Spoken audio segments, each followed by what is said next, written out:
The morning sun cast long shadows across the marble corridors of Buckingham Palace as Captain James Morrison adjusted his ceremonial uniform for the third time.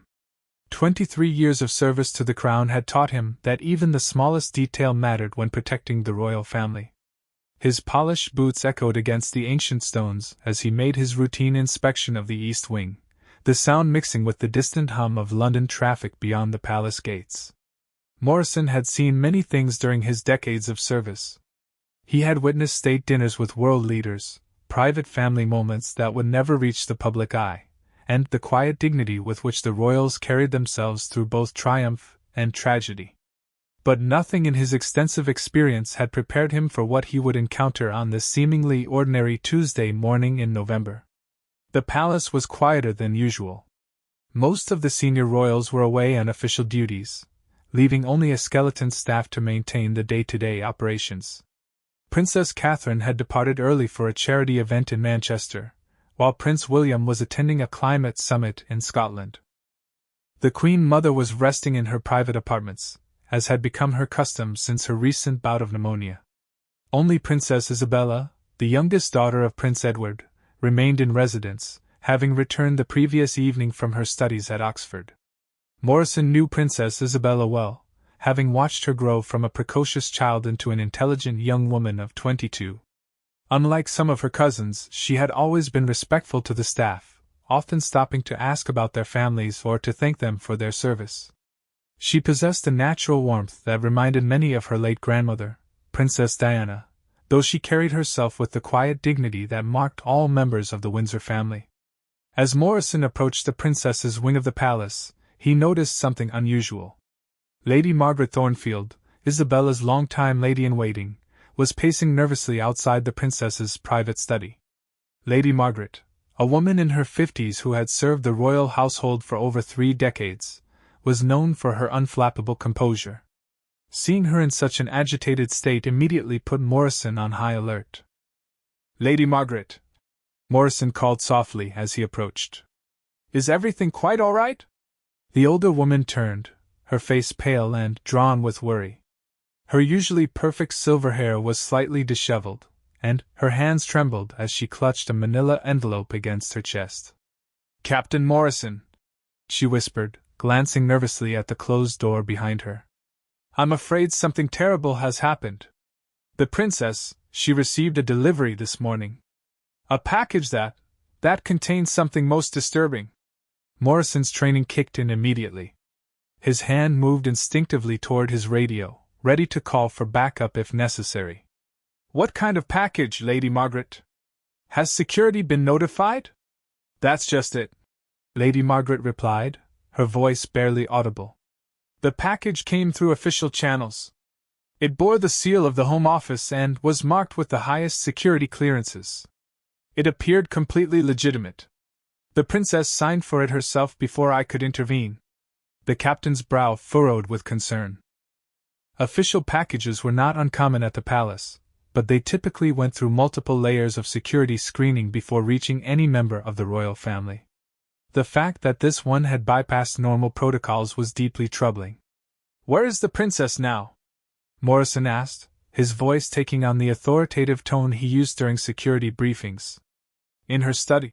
Lady Margaret nodded toward the closed door. "She's been in there for over an hour. She asked not to be disturbed, but, Captain Morrison, I'm genuinely concerned. When she opened that package, the color drained from her face entirely. She looked as though she had seen a ghost." Morrison considered his options carefully. Protocol dictated that he should respect the princess's privacy unless there was an immediate threat to her safety. However, his instincts told him that something was seriously amiss. In his years of service, he had learned to trust those instincts. "Lady Margaret, I need you to tell me exactly what happened this morning. Every detail, no matter how insignificant it might seem." The lady-in-waiting took a deep breath, composing herself as she had been trained to do in moments of crisis. "The princess was having her morning tea in the garden room when the courier arrived. It was approximately 9:30. The man appeared to be a legitimate government messenger, properly dressed and carrying the appropriate identification. He requested the princess's personal signature for a classified document. Did you examine his credentials yourself? Morrison interrupted. I did, and they appear genuine. The photograph matched his appearance, and the security hologram was properly placed. He even knew details about the palace layout that only authorized personnel would know. Lady Margaret paused, wringing her hands. Perhaps I should have been more cautious, but we receive official correspondence regularly, and this seemed no different from the usual diplomatic briefings. Morrison nodded, understanding the difficult position Lady Margaret had been placed in. The balance between security and allowing the royals to conduct their official duties was always delicate. Continue, he prompted gently. The princess signed for the package in my presence, and the courier departed immediately. She seemed curious about the contents, as the package was marked with security classifications she rarely encounters in her regular correspondence. She decided to review it in her study rather than the garden room. And that's when her demeanor changed? Precisely. Lady Margaret's voice grew even quieter. I was arranging some flowers in the hallway when I heard her gasp. It was such a sharp, distressed sound that I immediately went to check on her. When I entered the study, she was standing behind her desk, staring at some documents spread before her. Her face was completely white, Captain Morrison. I've served this family for 30 years, and I've never seen such a look of shock and horror on anyone's face. Morrison felt a chill run down his spine. In his experience, very few things could provoke such a reaction from someone who had been raised in the public eye and was accustomed to dealing with sensitive information. Did you see what was in the documents? Lady Margaret shook her head. The princess quickly gathered them up when she saw me enter. She said she needed time to process what she had read and asked me to ensure she wasn't disturbed. But Captain Morrison, there was something else. As she was gathering the papers, I caught a glimpse of what appeared to be photographs. They looked like surveillance images, the kind taken with long-range cameras. The security implications of this revelation hit Morrison immediately. Surveillance photographs involving a member of the royal family could mean any number of things, none of them good. They could represent a security breach, blackmail material, or evidence of some threat against the family. Lady Margaret, I need you to think very carefully. Did you notice anything else about these photographs? Any details that might help us understand what we're dealing with? The older woman closed her eyes, clearly struggling to remember specifics while managing her distress. They appeared to be recent, based on the quality and color saturation. And Captain Morrison, I believe I recognized one of the individuals in the photographs. It looked like someone from within the palace staff. Morrison's blood ran cold. The possibility that someone within their carefully vetted inner circle might be involved in whatever had so disturbed the princess was his worst nightmare as head of security. The royal household employed hundreds of people, from senior advisors to kitchen staff, and each underwent extensive background checks before being granted access to the family. Can you identify which staff member you thought you recognized? I'm not entirely certain, Lady Margaret admitted. The image was partially obscured, and I only saw it for a moment. But the build and posture reminded me of someone from the household staff. Perhaps one of the newer additions to the team. Morrison made a mental note to review all recent personnel additions as soon as this immediate situation was resolved. Lady Margaret, I'm going to need you to step back from the door. I believe it's time I spoke with the princess directly. But she specifically asked not to be disturbed. Given the circumstances you've described, I believe her safety takes precedence over her privacy. Morrison's tone was firm but respectful. My duty is to protect the royal family, and I cannot do that effectively without understanding the nature of this threat. Lady Margaret nodded reluctantly, and moved several steps away from the study door. Morrison approached carefully, his training guiding every movement. He listened intently for any sounds from within the room that might indicate distress or danger. Hearing nothing but silence, he knocked gently on the ornate wooden door. Your Royal Highness, this is Captain Morrison. I understand you've received some concerning correspondence this morning. Might I have a word with you about palace security matters? There was no immediate response, which only heightened Morrison's concern. He waited a full 30 seconds before knocking again, this time slightly more firmly. Princess Isabella, I'm afraid I must insist on speaking with you. Lady Margaret has expressed concerns for your well-being, and, as head of security, I need to ensure you're safe." This time, he heard movement from within the room. Footsteps approached the door slowly, and he could hear the princess's voice, though it sounded strained and unlike her usual confident tone. "Captain Morrison, I appreciate your concern, but I'm quite all right. I simply need some time to think about what I've learned today. Your Royal Highness, with respect, I'm afraid I cannot accept that assurance given the circumstances. If you've received threatening material or intelligence that affects palace security, it's my responsibility to address it immediately." There was another long pause before he heard the sound of the door lock being turned. The door opened slowly, revealing Princess Isabella in a state Morrison had never seen before. Her usually immaculate appearance was disheveled, her hair falling loose around her shoulders, and her eyes were red-rimmed as though she had been crying. "Please come in, Captain Morrison," she said quietly, stepping aside to allow him entry. "I suppose you're right that this matter affects palace security." As Morrison entered the study, he immediately noticed the scattered papers on the princess's desk.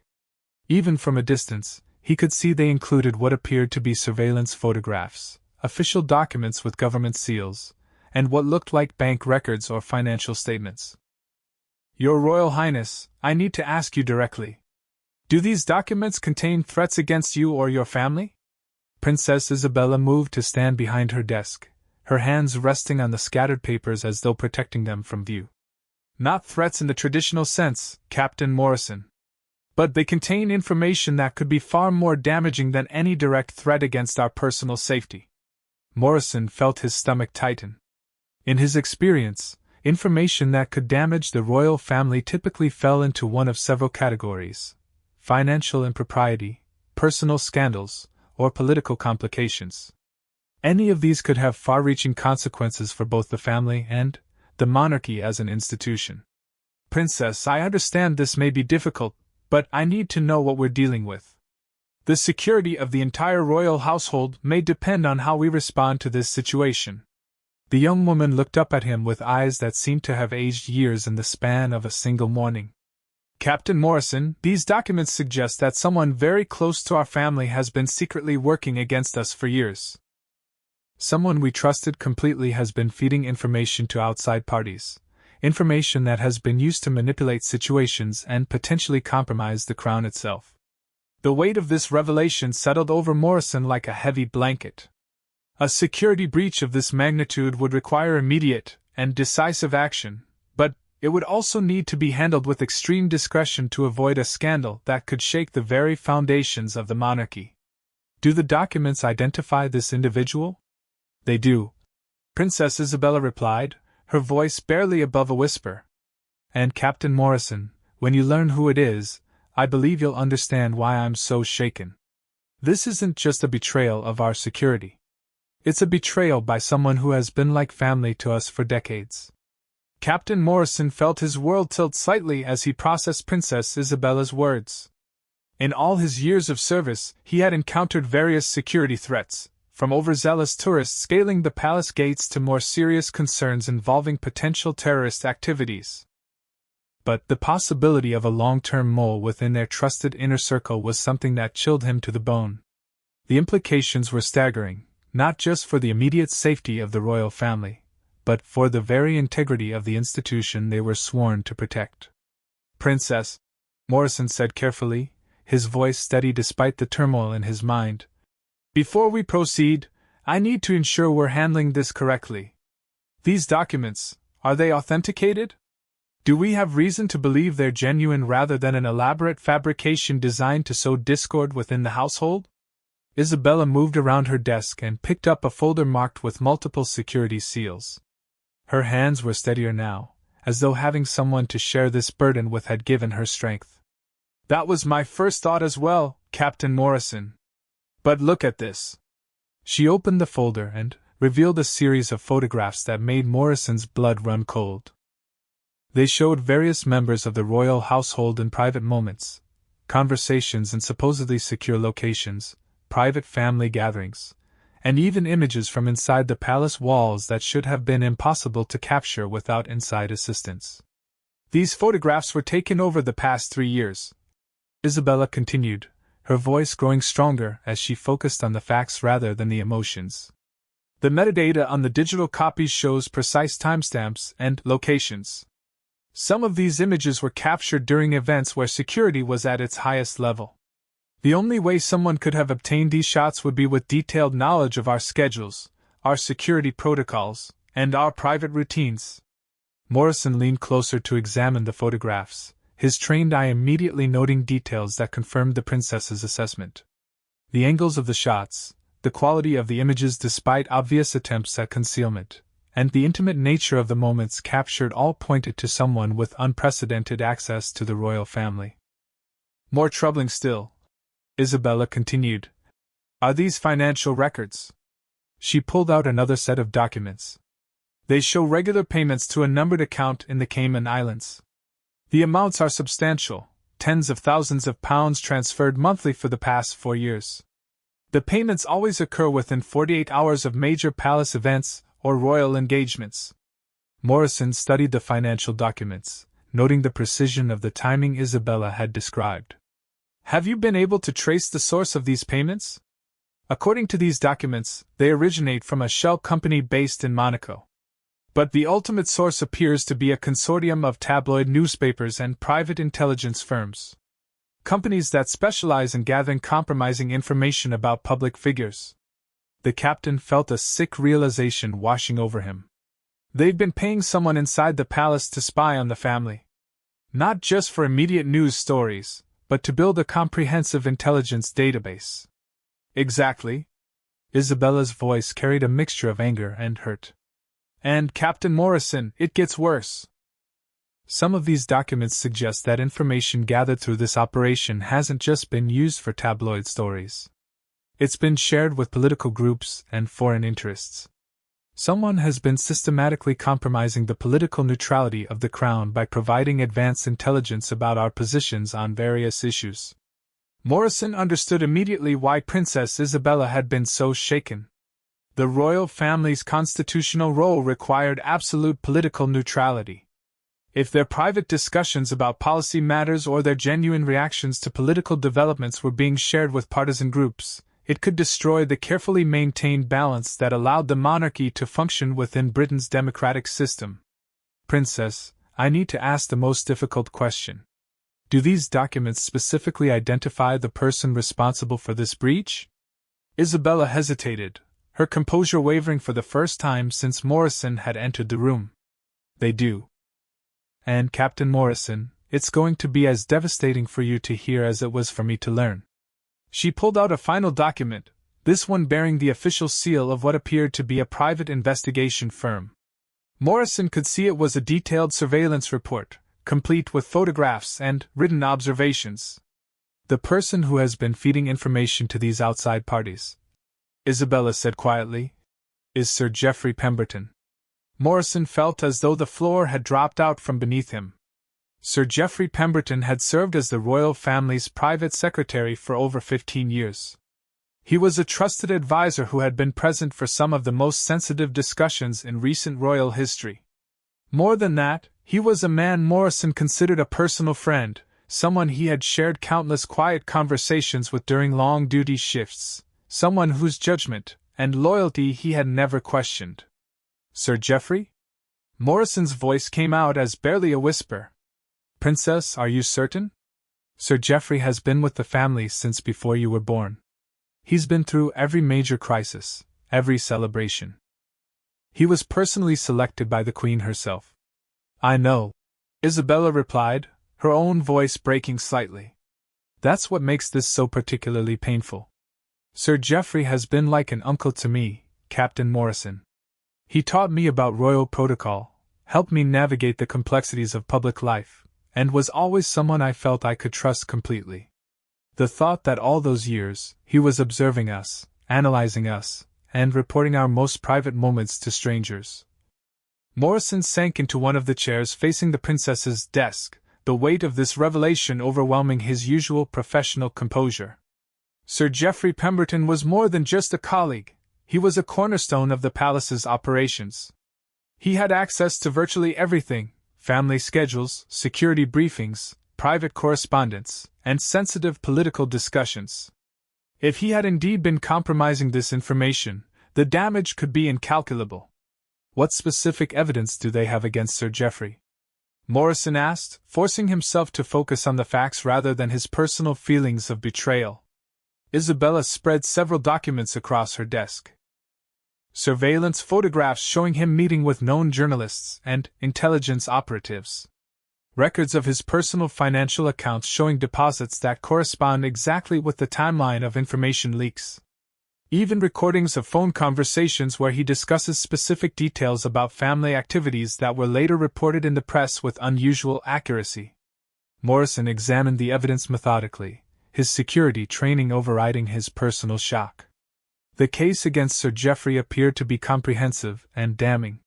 The surveillance photographs showed him in clandestine meetings with individuals who were known to work for tabloid newspapers and private intelligence firms.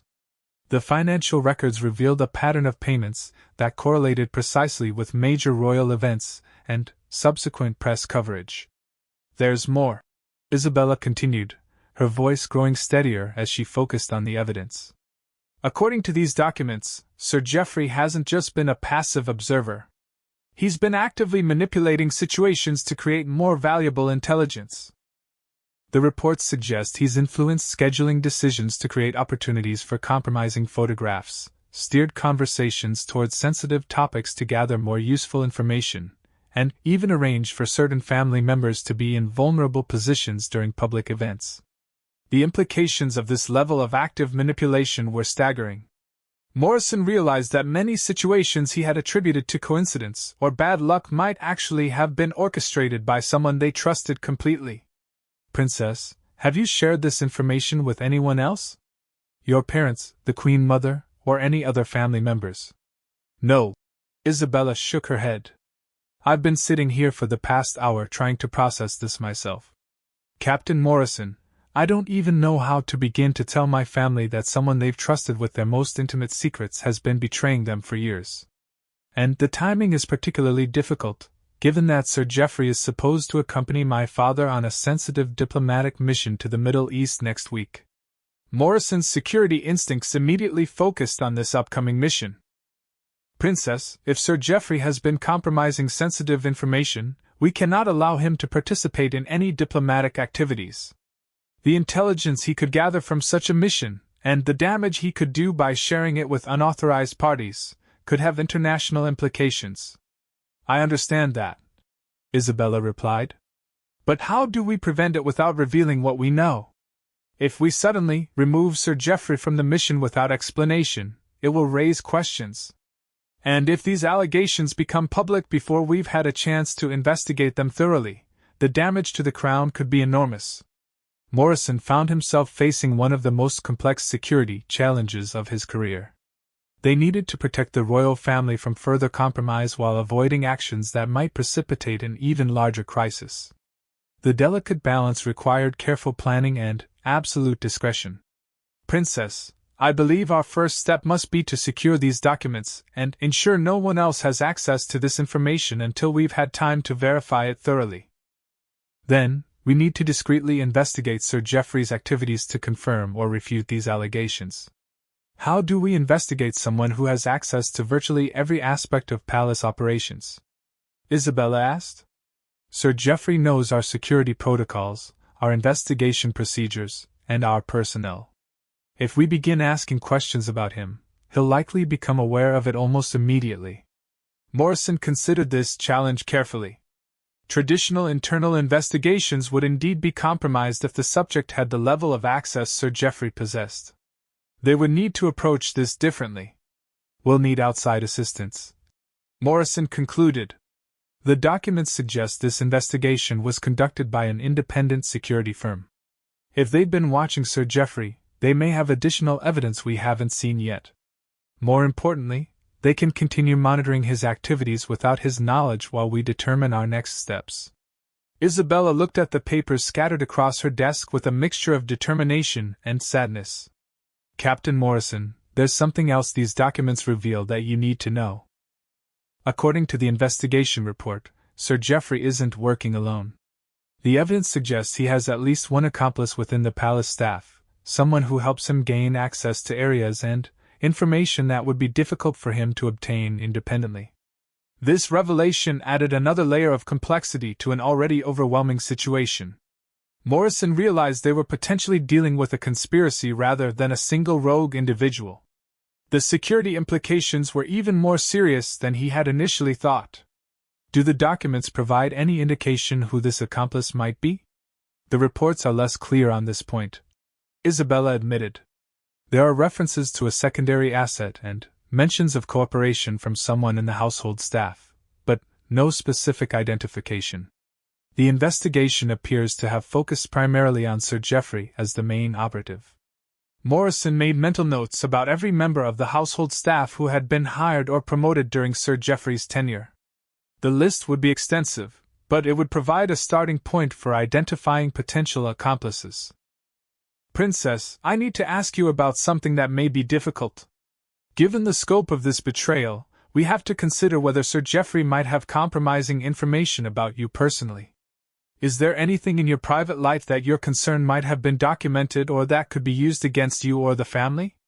Isabella's composure wavered again, and Morrison could see she was wrestling with something painful. Captain Morrison, I'm afraid there may be. Last summer, during my time at Oxford, I became involved in a relationship that I've kept private from the family. It wasn't anything improper, but it was with someone whose background might be seen as controversial by the press. Morrison waited patiently for her to continue, understanding how difficult these personal revelations must be. The young man was a graduate student from a working-class family with some distant connections to political activism. Our relationship was completely innocent, but the optics could be problematic if portrayed incorrectly. I ended the relationship partly because I was concerned about potential complications for the family. Do you believe Sir Geoffrey was aware of this relationship? Looking back now, I suspect he was. There were several occasions when he asked seemingly casual questions about my social activities at university. At the time, I thought he was simply being caring and avuncular. Now I realize he may have been gathering intelligence. Morrison understood the vulnerability this created. Personal relationships, especially those that could be portrayed negatively by hostile media, were exactly the kind of information that could be weaponized against the royal family. Princess, I want you to know that we will handle this situation with absolute discretion and professionalism. Our first priority is protecting you and your family, both from the immediate security threat and from any potential fallout from these revelations. Isabella looked up at him with gratitude and trust that reminded Morrison why he had dedicated his career to serving the crown. Thank you, Captain Morrison. I know this situation is unprecedented, and I appreciate your steady guidance. We're going to get through this, Morrison assured her.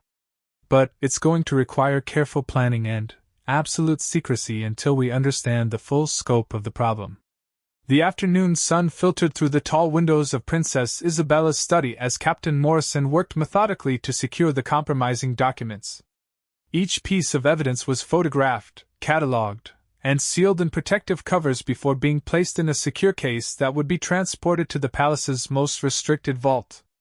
The weight of what they had discovered seemed to hang in the air between them, transforming the familiar room into something that felt foreign and unsafe. Morrison had spent the past hour making discreet inquiries through his most trusted contacts, carefully probing for information about the independent investigation firm whose seal appeared on the documents.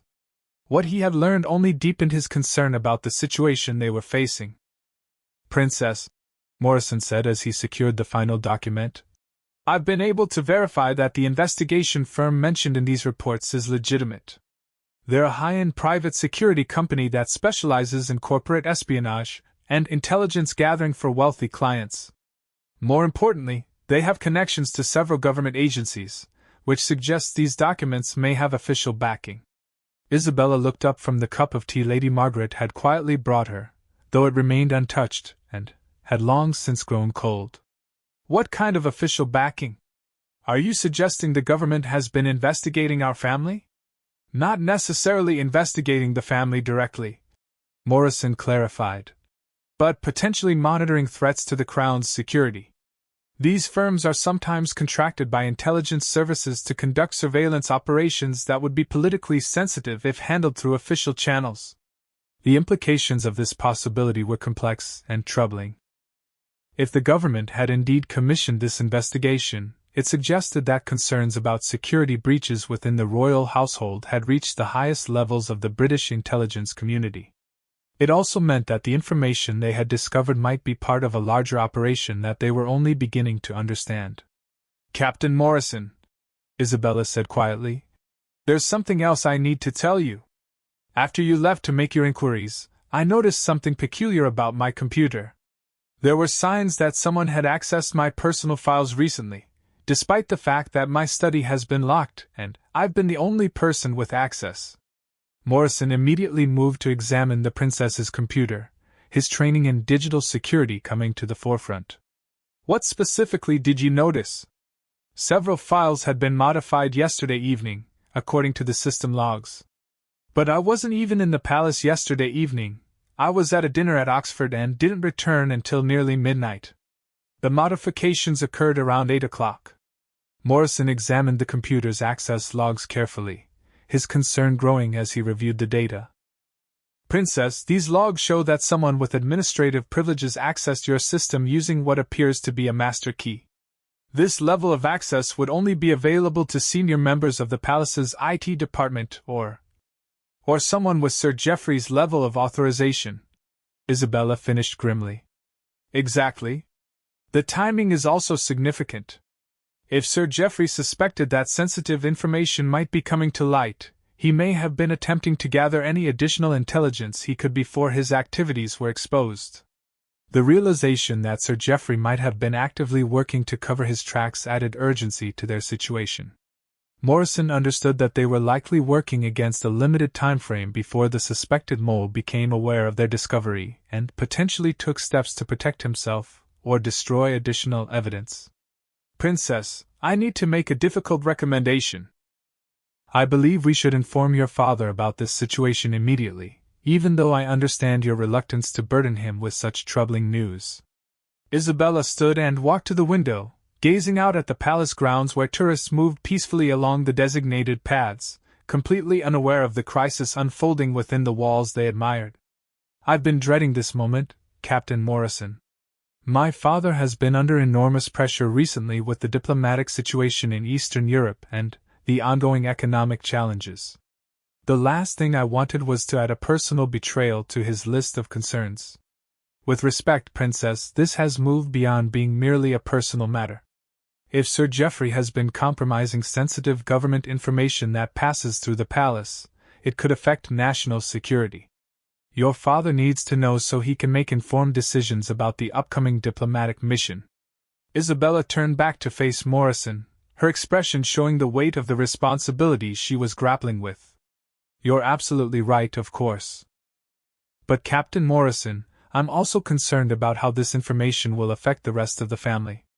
Sir Geoffrey has been present for virtually every major decision we've made in recent years. If his advice was influenced by outside interests, we'll need to reconsider many of our positions and strategies." Morrison had been thinking about this same issue. The scope of Sir Geoffrey's influence within the royal household meant that his betrayal could potentially invalidate years of careful planning and decision-making. Every piece of advice he had given, every recommendation he had made, would need to be re-examined in light of his apparent divided loyalties. "Princess, there's another matter we need to address urgently. According to the palace schedule, Sir Geoffrey is supposed to attend a private briefing with your father tomorrow morning about the Middle East diplomatic mission. We cannot allow that meeting to proceed without your father being aware of these allegations. But if we prevent the meeting or change the schedule suddenly, won't that alert Sir Geoffrey that something has changed?" Morrison had been considering this dilemma carefully. "I have an idea that might allow us to handle this discreetly. We could arrange for your father to have an emergency meeting with the Archbishop of Canterbury tomorrow morning.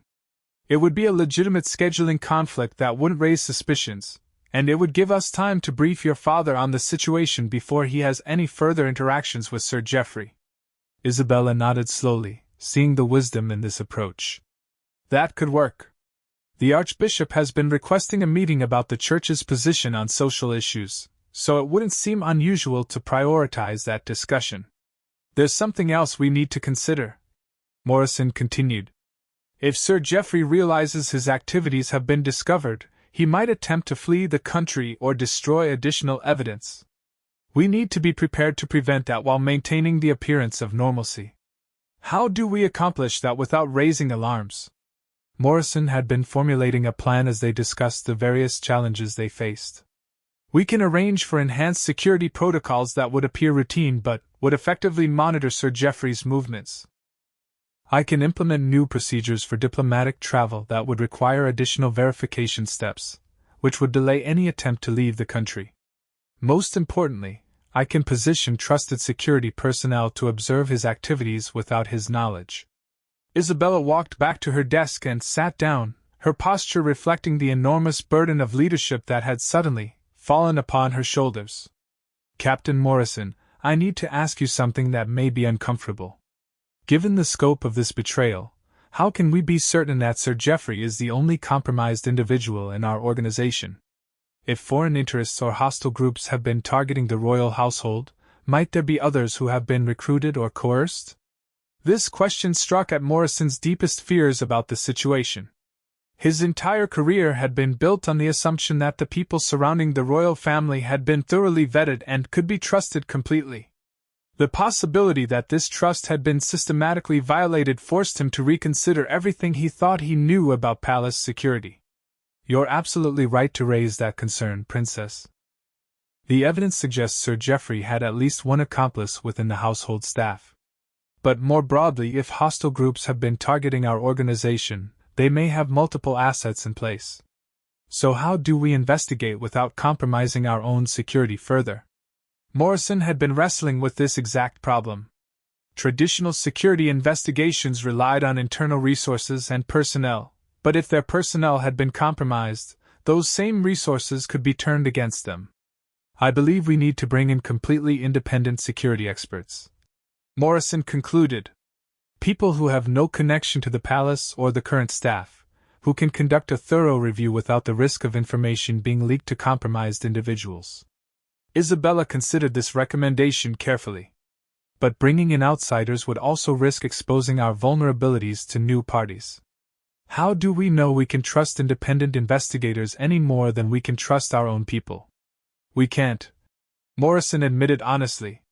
But at this point, we're dealing with a known threat from within our existing structure. Taking calculated risks with new security partners may be safer than continuing to operate with compromised internal resources. The princess stood again and began pacing slowly around the room, a habit Morrison recognized from her childhood when she was working through complex problems. Captain Morrison, I've been thinking about something else that concerns me. The timing of these documents being delivered to me specifically. Why now, and why to me rather than to my father or another senior family member? Morrison had been wondering about the same thing. What are your thoughts on that? It seems possible that whoever delivered these documents chose me deliberately, perhaps because they believed I would be more likely to take action, or because they thought I would be less bound by protocol and tradition in how I responded to the information. Or, Morrison added grimly, because they wanted to create maximum disruption by forcing a junior member of the royal family to confront senior officials with explosive allegations. It could be a deliberate attempt to destabilize the family's internal dynamics. Isabella stopped pacing and looked directly at Morrison. That's a terrifying thought. It suggests we may be dealing not just with espionage, but with active psychological warfare designed to undermine the monarchy itself. Morrison felt the full weight of responsibility settling upon him. If Isabella's analysis was correct, they were facing a sophisticated operation that went far beyond simple intelligence gathering. They were potentially dealing with a coordinated attack on the fundamental stability of the crown. Princess, regardless of the motivations behind how this information reached us, we need to focus on responding to the immediate threat. But I think you're absolutely right that we should be considering the broader implications of what we're facing. What do you recommend as our next immediate steps? Morrison had been formulating an action plan as their conversation progressed. First, we need to secure your safety and ensure you're not vulnerable to retaliation if Sir Geoffrey realizes his activities have been exposed. Second, we need to brief your father and possibly other senior family members about the situation. Third, we need to implement discreet security measures that will prevent further intelligence gathering while we investigate the full scope of the problem. Isabella returned to her desk and picked up one of the surveillance photographs, studying it with new eyes.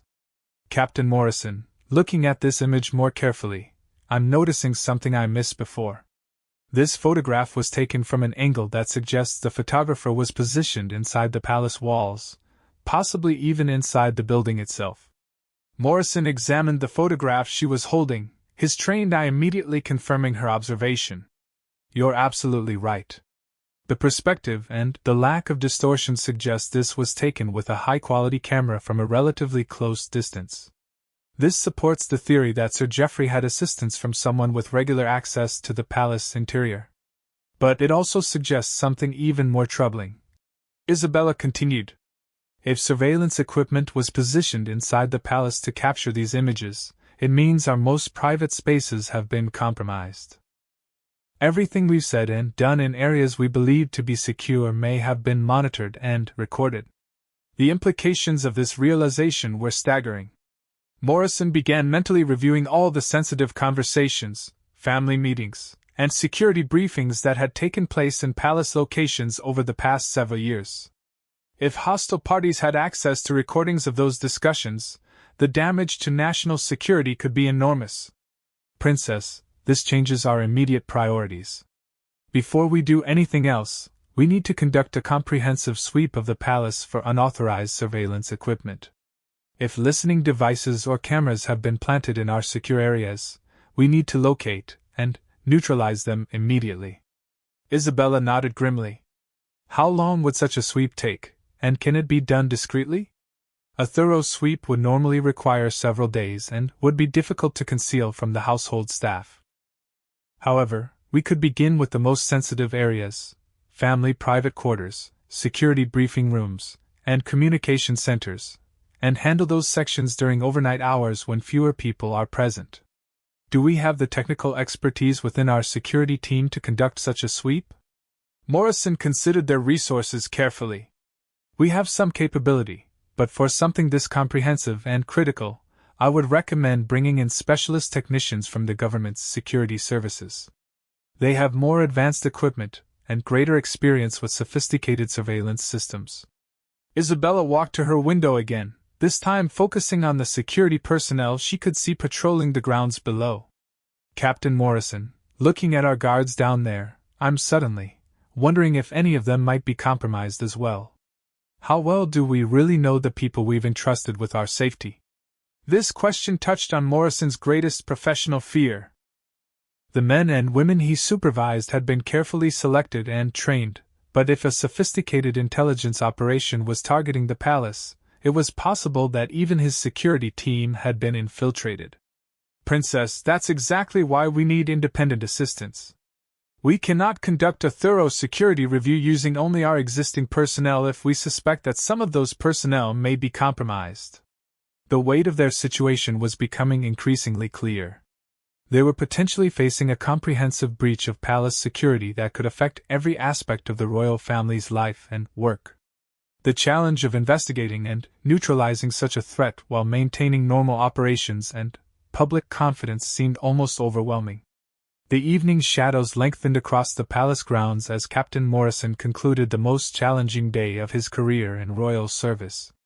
3 hours had passed since he had first learned of the devastating intelligence breach that threatened everything he had devoted his life to protecting. Now, as he prepared for what would undoubtedly be the most difficult conversation he had ever had with a member of the royal family, Morrison found himself questioning not just the security protocols he had helped establish, but the very foundations of trust upon which the monarchy operated. Princess Isabella had requested a brief moment to compose herself before they proceeded to inform her father about Sir Geoffrey's alleged betrayal. Morrison used this time to review his hastily prepared briefing notes, ensuring that he could present the facts clearly and objectively despite the emotional turmoil the revelations had created. The evidence was overwhelming, but the implications were so far-reaching that he knew Prince William would need time to process the magnitude of what they had discovered. Lady Margaret had been stationed outside the study to ensure their continued privacy, though Morrison noticed she seemed to have aged years in the course of the afternoon. The revelation that someone as trusted as Sir Geoffrey could have been systematically betraying the family had shaken everyone who had learned of it. Morrison could only imagine how much more devastating this news would be for Prince William, who had worked closely with Sir Geoffrey on countless sensitive matters over the years. "Captain Morrison," Princess Isabella said as she emerged from the small powder room adjacent to her study, "I've been thinking about how we should present this information to my father. I believe we need to be absolutely certain of our facts before we make such serious allegations against someone he trusts so completely." Morrison appreciated the princess's careful approach, but he also understood the urgency of their situation. "Princess, while I agree that we must be thorough, we also cannot allow Sir Geoffrey to continue having access to sensitive information while we conduct a lengthy investigation. The diplomatic mission scheduled for next week alone could provide him with intelligence that could be devastating if shared with hostile parties." Isabella nodded, understanding the balance they needed to strike between caution and decisive action.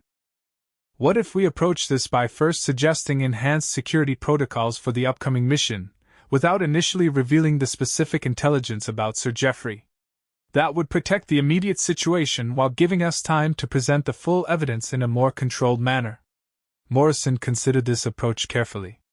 It would indeed provide some protection against immediate harm while allowing them to prepare Prince William for the shocking revelations about his trusted advisor. However, it also carried risks if Sir Geoffrey became suspicious about the sudden changes in protocol. "That could work as an initial step," Morrison agreed. "But I believe we must tell your father the complete truth before the end of today. If Sir Geoffrey senses that something has changed, he might take steps to cover his tracks or even flee. We need your father's authorization to implement the security measures necessary to prevent that." The sound of footsteps in the corridor outside the study interrupted their discussion. Morrison immediately moved toward the door, his hand instinctively moving toward his radio. The careful security they had maintained around their investigation could be compromised if the wrong person discovered them in their current discussion. "Princess Isabella?" The voice belonged to Prince William himself, calling from the hallway. "Lady Margaret mentioned you had requested to speak with me urgently about palace security matters." Morrison and Isabella exchanged glances, both realizing that their carefully planned approach to revealing the crisis had been overtaken by events. Princess Isabella moved quickly to secure the most sensitive documents, while Morrison prepared to brief Prince William on one of the most serious security breaches in recent royal history. "Please come in, father," Isabella called, her voice steady despite the enormous burden of what she was about to reveal. Prince William entered the study with the bearing and confidence that had marked his entire public life, but Morrison could see the underlying concern in his expression. Years of dealing with various crises had taught the prince to recognize when situations were more serious than routine palace business. "Captain Morrison." Prince William nodded in acknowledgement. "Lady Margaret seemed quite distressed about something involving official correspondence. I hope we're not dealing with another security threat." Morrison straightened to attention, falling into the formal protocol that had governed his interactions with the Prince of Wales for over a decade. "Your Royal Highness, I'm afraid we are indeed dealing with a security situation, though it's unlike anything we've encountered before." Prince William's expression immediately shifted to the focused attention he brought to all serious matters of state. "Please tell me what we're facing, Captain Morrison." Morrison had rehearsed this moment in his mind dozens of times over the past few hours, but finding the words to begin such a devastating briefing proved more difficult than he had anticipated. "Your Royal Highness, Princess Isabella received a package this morning containing intelligence documents that suggest a serious breach of palace security.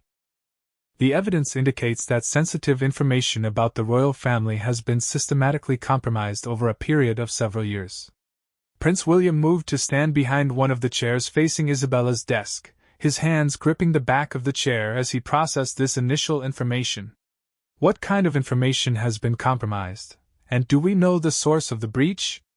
Isabella took a deep breath and moved to stand beside Morrison, clearly preparing to share the most difficult part of their discovery. Father, the documents suggest that someone with extensive access to our family's private activities has been feeding information to outside parties. Someone we've trusted completely has been working against us for years. Who? Prince William's question was direct and uncompromising, reflecting the leadership qualities that had made him an effective heir to the throne.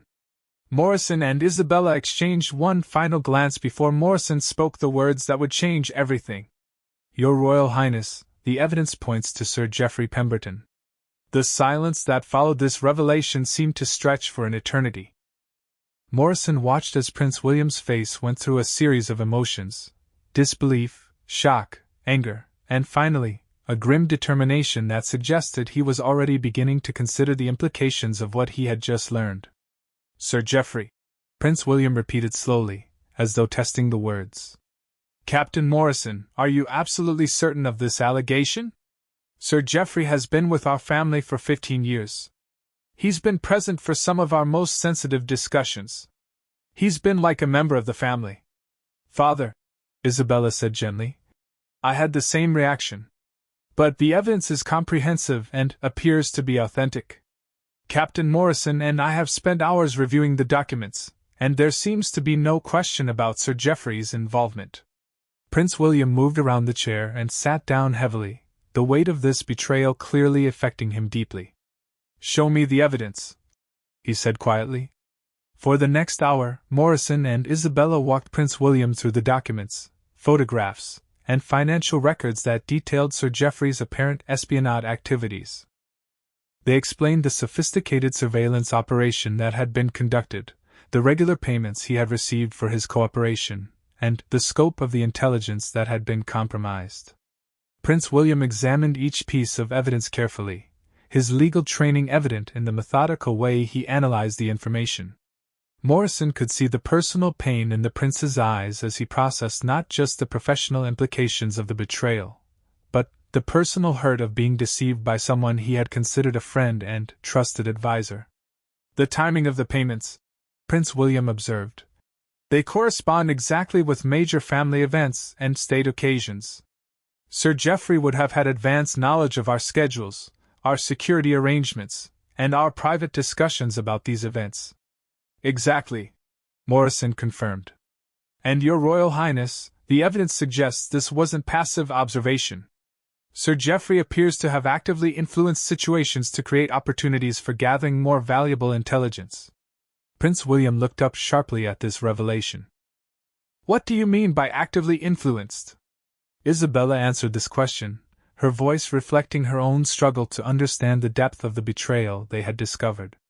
The documents suggest he manipulated scheduling, steered conversations towards sensitive topics, and even arranged for family members to be in vulnerable positions where they could be more easily observed or overheard. Prince William stood and walked to the window, gazing out at the palace grounds where Sir Geoffrey had walked countless times as a trusted member of their inner circle. Captain Morrison, what are the immediate security implications of this breach? What information might have been compromised that could affect national security? Morrison had been preparing for this question, knowing that the prince's responsibilities extended far beyond protecting his family's personal privacy. Your Royal Highness, Sir Geoffrey has been present for briefings about diplomatic initiatives, economic policy discussions, and sensitive political matters. If that information was shared with hostile parties, it could have affected Britain's international relationships and domestic policy effectiveness. More immediately, Morrison continued, he was scheduled to accompany you on next week's diplomatic mission to the Middle East. The intelligence he could have gathered from that trip, if shared with the wrong parties, could have had serious consequences for British interests in the region. Prince William turned back to face Morrison and Isabella, his expression showing the burden of leadership that had suddenly intensified. Obviously, Sir Geoffrey cannot participate in that mission. But how do we remove him without alerting him to our knowledge of his activities? If he realizes we've discovered his betrayal, he might destroy additional evidence, or flee the country. Morrison had been developing a plan to address exactly this challenge. Your Royal Highness, I recommend we implement enhanced security protocols that would appear routine but would effectively limit Sir Geoffrey's access to sensitive information and monitor his movements. We can also arrange schedule changes that would separate him from upcoming sensitive activities. But we need to move quickly, Isabella added. The documents suggest Sir Geoffrey may have accessed my personal computer yesterday evening, possibly looking for additional intelligence, or trying to determine if his activities had been discovered. Prince William's expression hardened at this news. He violated Isabella's personal privacy as well? This goes beyond professional espionage into personal violation of our family's most intimate spaces. Morrison nodded grimly. I'm afraid it appears so, Your Royal Highness. And the evidence suggests he may have had assistance from at least one other member of the household staff. We may be dealing with a broader conspiracy rather than a single compromised individual. Prince William returned to his chair and sat down, clearly working through the complex decisions that lay ahead. Captain Morrison, I need you to arrange for a complete security review of the palace, conducted by independent experts with no connection to our current staff. I want every room swept for surveillance equipment, every computer system examined for unauthorized access, and every staff member's background thoroughly reinvestigated. I'll arrange that immediately, Your Royal Highness. I also need you to coordinate with the government's intelligence services. If Sir Geoffrey has been sharing information about our diplomatic and political activities, they need to assess the damage and take appropriate countermeasures. Morrison made note of each instruction, understanding that they were now moving beyond a family crisis into a matter of national security that would require coordination with the highest levels of government. Prince William looked at his daughter with a mixture of pride and concern. Isabella, I want you to know how proud I am of how you've handled this situation. Your decision to investigate these allegations thoroughly and bring them to our attention immediately may have prevented even greater damage to the crown and the country. Isabella's composure finally wavered slightly at her father's words. I just couldn't believe that someone we trusted so completely could betray us like this. It makes me question everything about who we can trust and how we can protect ourselves. That's exactly the reaction they want, Prince William replied with quiet determination. Whoever orchestrated this operation wants us to lose faith in our ability to function effectively. They want us to become paralyzed by suspicion and uncertainty. But we won't allow them to succeed. Morrison was struck by the prince's resilience and leadership in the face of such devastating news. Despite the personal betrayal and the serious security implications, Prince William was already focusing on the steps necessary to protect the monarchy and continue their work. Captain Morrison, Prince William continued, I want Sir Geoffrey arrested quietly and discreetly. Work with the appropriate authorities to ensure he cannot flee or destroy additional evidence, but do it in a way that doesn't immediately alert the press or create a public scandal. I understand, Your Royal Highness. I'll coordinate with Scotland Yard and the security services to ensure this is handled properly. Prince William stood, his decision-making process complete despite the emotional toll the afternoon had taken. I'll need to brief the Prime Minister about this situation tonight. The implications for government security may require immediate action to protect sensitive ongoing operations. As the three of them prepared to leave Isabella's study, Morrison realized that the crisis they had discovered that morning would reshape the palace's operations for years to come. The simple trust that had allowed the royal family to function effectively had been shattered, and rebuilding their security would require fundamental changes to how they approached their work and relationships. But, as Morrison watched Prince William and Princess Isabella prepare to face the challenges ahead with dignity and determination, he felt a renewed sense of pride in the institution he had devoted his life to protecting. The monarchy would survive this betrayal, as it had survived many others throughout its long history, and emerge stronger and more secure.